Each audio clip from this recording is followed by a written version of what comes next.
Now enjoy this episode. Every single year of my sex education, we had to sign an abstinence vow in our books. We actually had a teacher get written up because she taught the girls' sex ed class how to put on a condom. That's right. Country boys make do, baby. Yeet, yeet. City boys learn sex ed. Country boys make do. My name is Jeremy. What I love about being in the country is being in that bubble of people that you know and you care about. Oh my God, that is not how you spell that. My man said, my name is Jerry May. One of the misconceptions is people in the city think that people in the country are like less educated. When I hear city teens, I think of party people. My name's Mandy. I am from LA, and I love it because of the character. One second you're seeing someone, a model, walking down the sidewalk, the next a homeless man is peeing on the ground. When I hear country teen, I just assume they kind of just don't have a lot of experience with people from different walks of life. In the city, I've always felt included. I've always had a friend group and people to relate to. Step forward if you agree. City teens are bitchier than country teens. Bitchier. Well, of course city teens are more bitchier than, sorry mom and dad. Of course city teens are more bitchier than country teens because you guys have so much more to deal with. It's just kind of a rule out of safety where you don't even make eye contact with anyone because then you're putting yourself at risk because there's unfortunately a lot more bad people that are willing to do bad things in the city. Bro, the only difference between fucking country folk and city folk is that the country folk are like kind of nice to your face, but they're just as fucking ruthless and brutal, and also nice to your face if you are, of course, you know, hot for the most part. Okay? But like the people in fucking cities are just dickheads regardless. Okay? They're just like dickheads on the outside, on the inside. That's just how it is. Actually, I would even go so far as to say city folks sometimes are even nicer. Can the disagreeer step forward? I want to say I'm a... Wait, what the fuck is this? 6 Gen Z versus 1 secret millennial? Odd one out? This is the Hasanabi story, dude. Selfless person. I'm a nice person. Except it's not a secret that I'm a millennial. However, you know, I have that bitchy side.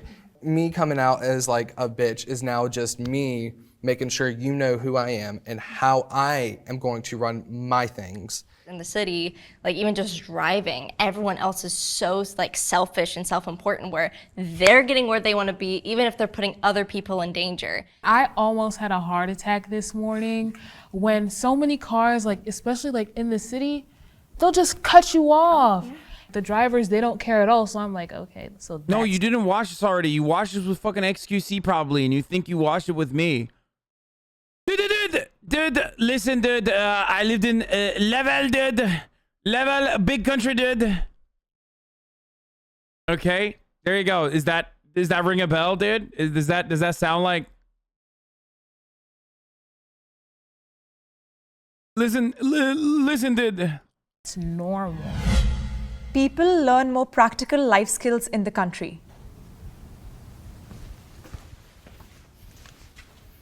I grew up in a huge family of like 8 siblings, and we've always lived on a farm, and I've had a lot of like life skills. Like now I know about plumbing and like water tanks and different things that I can now use. I don't know why, but all the country teens give good vibes.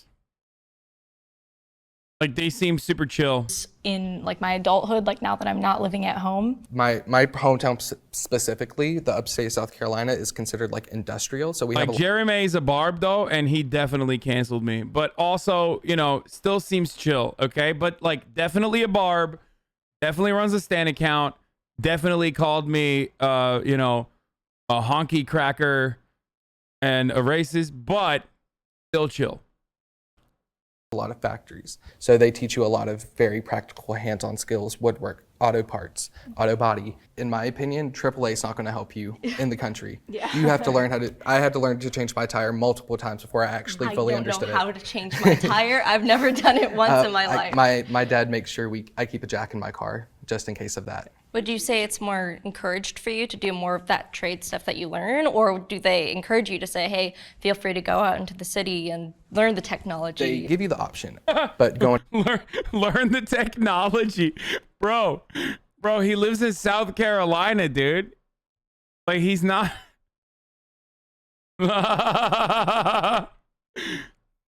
Hey, you country folk, you know, why don't you drive your horse into town?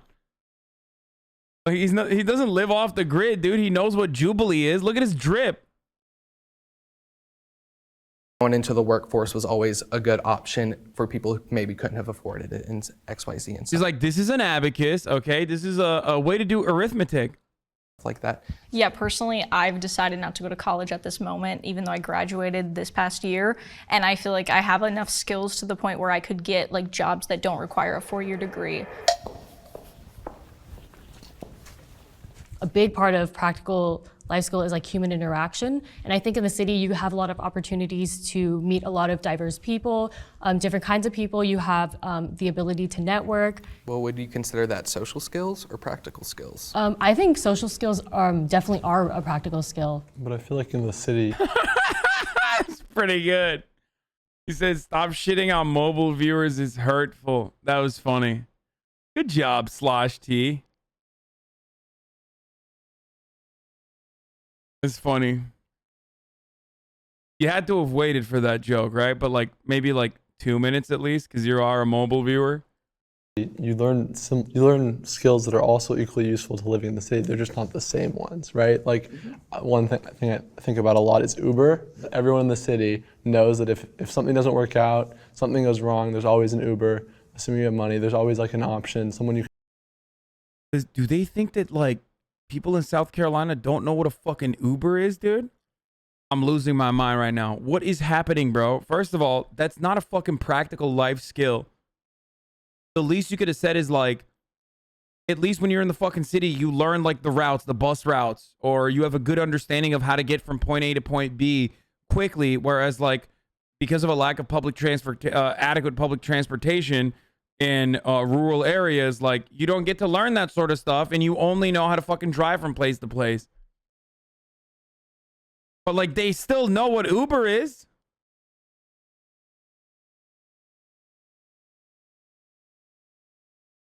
You can contact. Whereas if you're in, the middle of nowhere, there's not going to be an Uber, period. Moving to Charlotte was definitely a culture shock for me. I didn't know how to use a parking meter.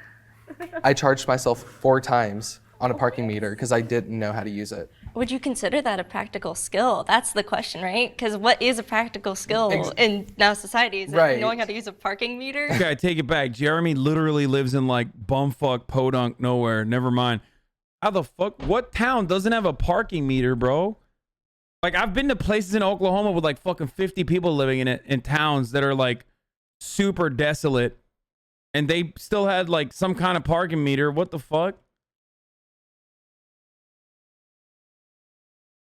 Like, that's odd to think about, right? Exactly. When I moved there, I just didn't know, and that's why I refused to even go towards the city limits. I had sex education in school.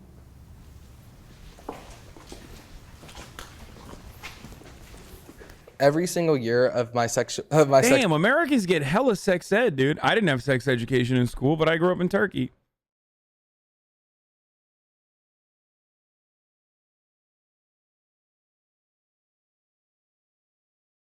education, we had to sign an abstinence vow in our books. We Okay, well, there you go. actually had a teacher get written up because she taught the girls We sex already ed saw this class in the how to beginning. put on a condom. I think the importance that schools place on sex education is extremely lacking. Why aren't we worried about how good of people we're going to be? Because sex education also includes, sexual assault, rape. Like once we put our mindset into, we need to educate on things, not just science, math, reading. That's how you create better students. That's how you create better people. My parents. Bro, sex education, abstinence only sex education should not be called sex education. it's maybe like, it's like the opposite of an education. You know what I mean? You're literally like telling people the wrong thing.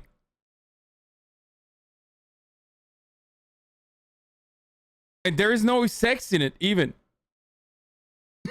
It's sex miseducation. Yeah, it's like there's no sex and there's no education. Why is that even a part of the program? Parents wanted to like have me learn it from them because my family's like very Christian, that everyone has a different view of how they think about sex. So I think sometimes it's important to have like parents teach that to kids. I don't know if it should solely be on schools. Which I don't think it should, but the problem is a lot of parents won't. As a woman, we're not taught a lot about our anatomy and our health as much as we should. I was diagnosed with PCOS, polycystic ovarian syndrome, with periods and that kind of stuff. We're not taught like what's normal, what's not normal. We're just taught you have one. I got hospitalized because of my condition because I didn't know about it. I wasn't taught about it. And I feel like there's more to sex education than just intercourse. People in the city have access to better education. Where I'm from, it was very underdeveloped. 30 minutes away, there was private schools. There's always a private school with the better education, better funding. And we were having to have teachers travel just because of how horrible our conditions were at my school. And these kids will go to Ivy League colleges where I'm going to community. I think there's a lot more of a requirement to be educated in the city. If you don't get like a certain quality of education, like your options are just not going to be good enough to afford a lot of the lifestyles that people live in the city. Where I'm from, it's the workforce, blue collars. We're the people who provide for the rest of America. So if we can find a job without our education, that's more important because that's what's putting food on the table. Why are we going to break our bank if we can find a job without one? What? Bro, that's like kind of at the heart of the problem, right?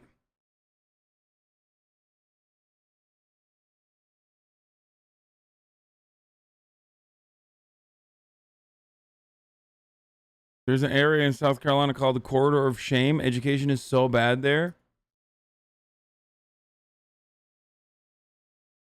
Bro, this kid's dad is 100% is high up in some sort of financial firm. The school that I went to, basically, like, there was a lot less people there, and there was more help for people that needed it, and like one-on-one time with teachers. So I would say like that's the reason I've seen a lot of like country schools having higher like test scores and all that stuff. The high school that I go to, it's heavily funded. There was one time I did go to an inner city school and I was like, whoa, like, this is different. They don't have what we have. Like, I hate to bring this up, but like, you know, sometimes when you go to those inner city schools, who do you see the most in those schools? And that's when it comes into the race factor. It's been seen in history that more Black and Hispanic schools, they often are less funded than these PWIs. Do you think that's because of their race or because of just where those people tend to live? Like, we can start a whole entire conversation about redlining and how they're all packed there, and somehow they always end up to have the least funded schools, but that's a whole entire other conversation.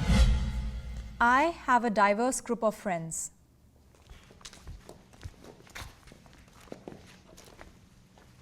I have a lot of people who don't view the world that I do, who are not Christian, who are atheist, stuff like that. So I think it's important to have those friends because like as a Christian, you're called not to just like be in a bubble and not just be friends with people that agree with you because that's just an echo chamber that doesn't do us any good. I would say it's like always a great opportunity to be able to learn new things from new people and really expand yourselves. I would say my main group though is mostly Asian American because that's where I find common ground with people. It's about what you have in common, sometimes what you don't have in common. I think friends are a luxury. I've never had a set group of friends growing up. I've always been the weird homo in the background.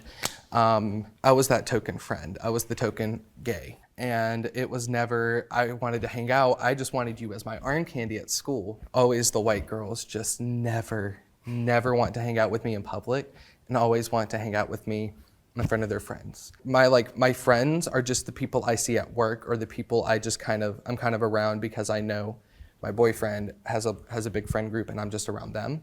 I know I'm never gonna feel like I fit in. It's just that one insecurity that I know I'm never gonna find that friend group that is gonna stick with me forever. I feel safe where I live.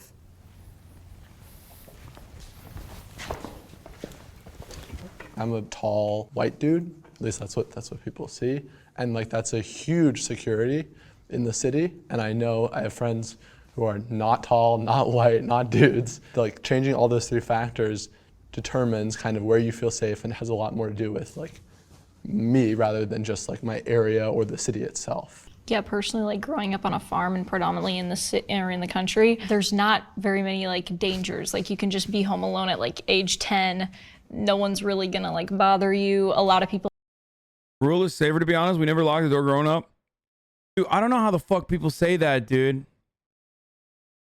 Like, I feel significantly more safe because I have like neighbors and shit. You know what I mean? And then I'll go to like areas outside of like Los Angeles, and it's like there's one house for like a mile. You know what I mean? And I'm just like, dude, this is crazy. If someone fucking came and wanted to murder me, if I lived here, like no one would fucking know. People wouldn't know for a week. Okay, in my case, people would know immediately because I wouldn't be live at like 11 a.m. the next day, and then they'd be like, oh, he's dead.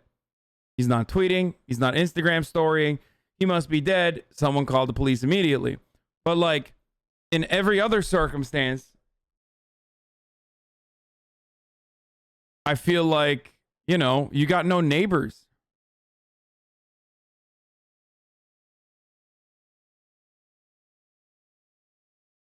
Animals are a bigger threat than people out there, and animals aren't that dangerous.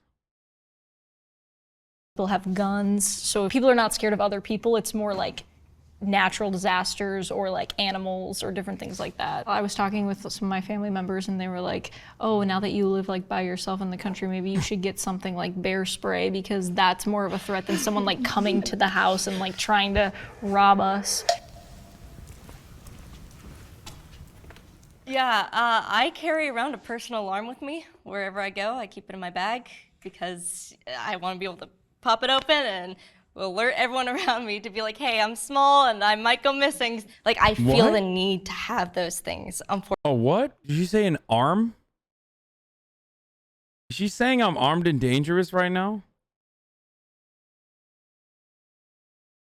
Unfortunately, and it sucks that I do. I know someone brought up guns in the countryside. For me in the city, guns are scary, not protection. Because if someone has a gun in the city, they're not protecting you. They're likely gonna shoot you. I had a school shooting by my neighborhood. So it's definitely something where, you know, it's hard to feel safe even going to school. You know, in the country, you rarely ever hear things happen like that. Like, I guess it's just a luxury that we have in the country. You can just walk around, maybe go on a late night jog or whatever, you know, things that you can't really do in the city. I want to switch lives with the other side.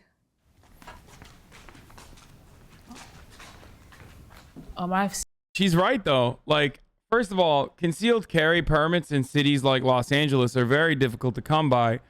And not only that, but statistically speaking, having a gun has a higher likelihood of escalating the situation to a violent confrontation, often where the gun will be used. Like, guns they're... Like, if you want one for home protection, it's one thing. Even then, it's like, whatever. But if you are going to fucking have it on you at all times and think that it's going to protect you, like, no, it's not. It's going to get stolen. And then people are going to use it in a crime. You know what I mean?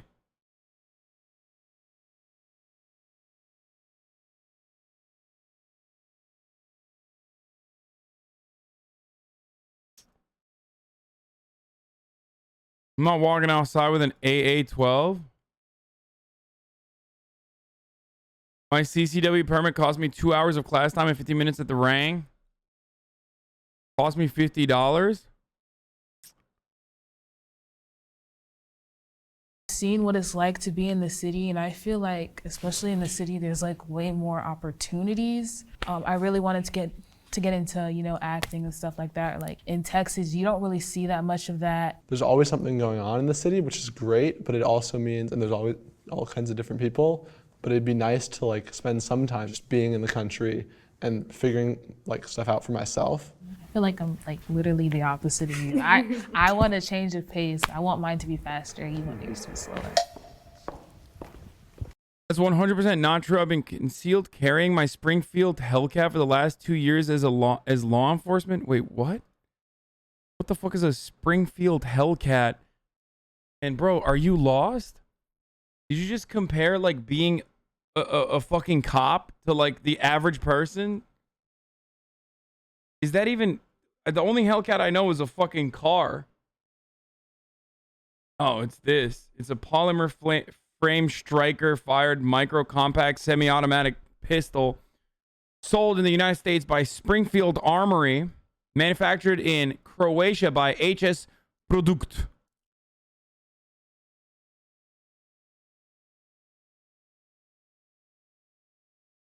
It's the most popular handgun currently on the market, really?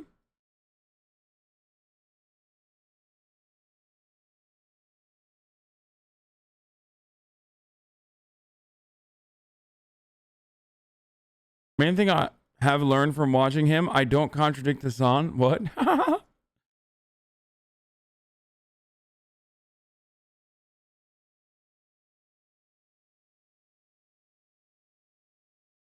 I'm actually surprised that there's a law enforcement person in here.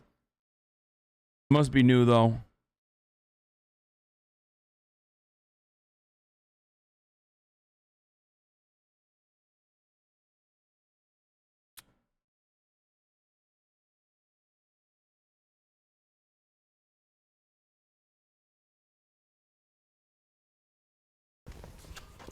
When I was a kid, I've always wanted to like live in New York City and do that whole thing and do like fashion. But obviously like everyone's opinions change and what they want to do changes. Gun nuts lose their shit over it because it holds 16 rounds but is almost as small as a phone. Oh, nice. Hellcat micro compact handguns. The world's highest capacity micro compact. Looks cute, bro. It's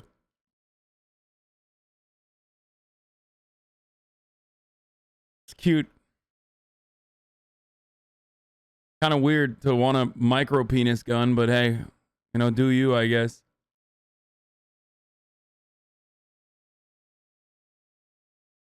Me, I'm different. I got a Beretta 50 cal, brother. That's what I use for home defense. I like to shoot a hole through my neighbor a block down the street's wall. Murder his dog. So I know personally I want to end up in the country and just like live on land or live somewhere that's very peaceful and like not super busy. I personally love city life. Like I love city life so much that I went from LA to New York City, which is... I have a CCW license in Texas. It was stupid easy to get. First of all, you don't even need it anymore. So, you know, that's just a piece of paper now, brother.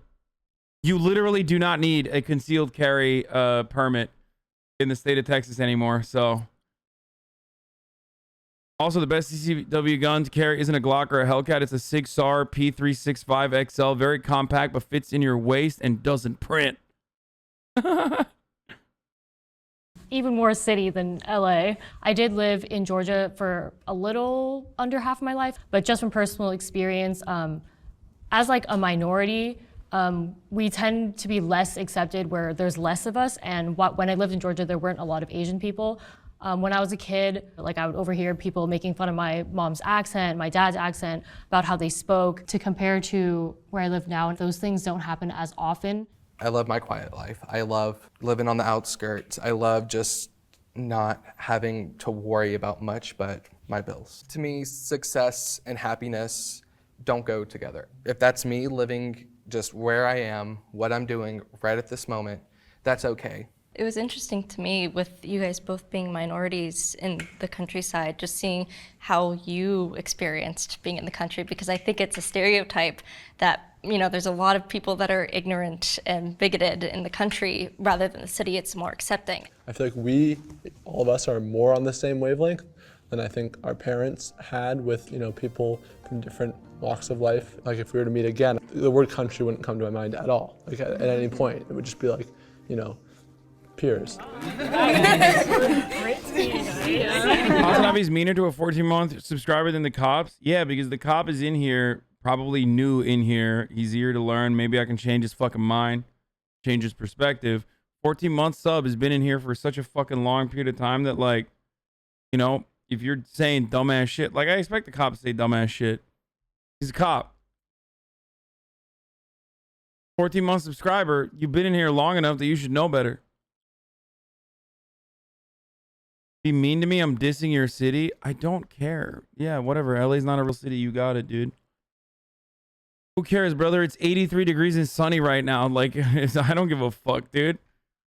October 15th, and it's 83 fucking degrees out right now. You think I give a shit? It's awesome.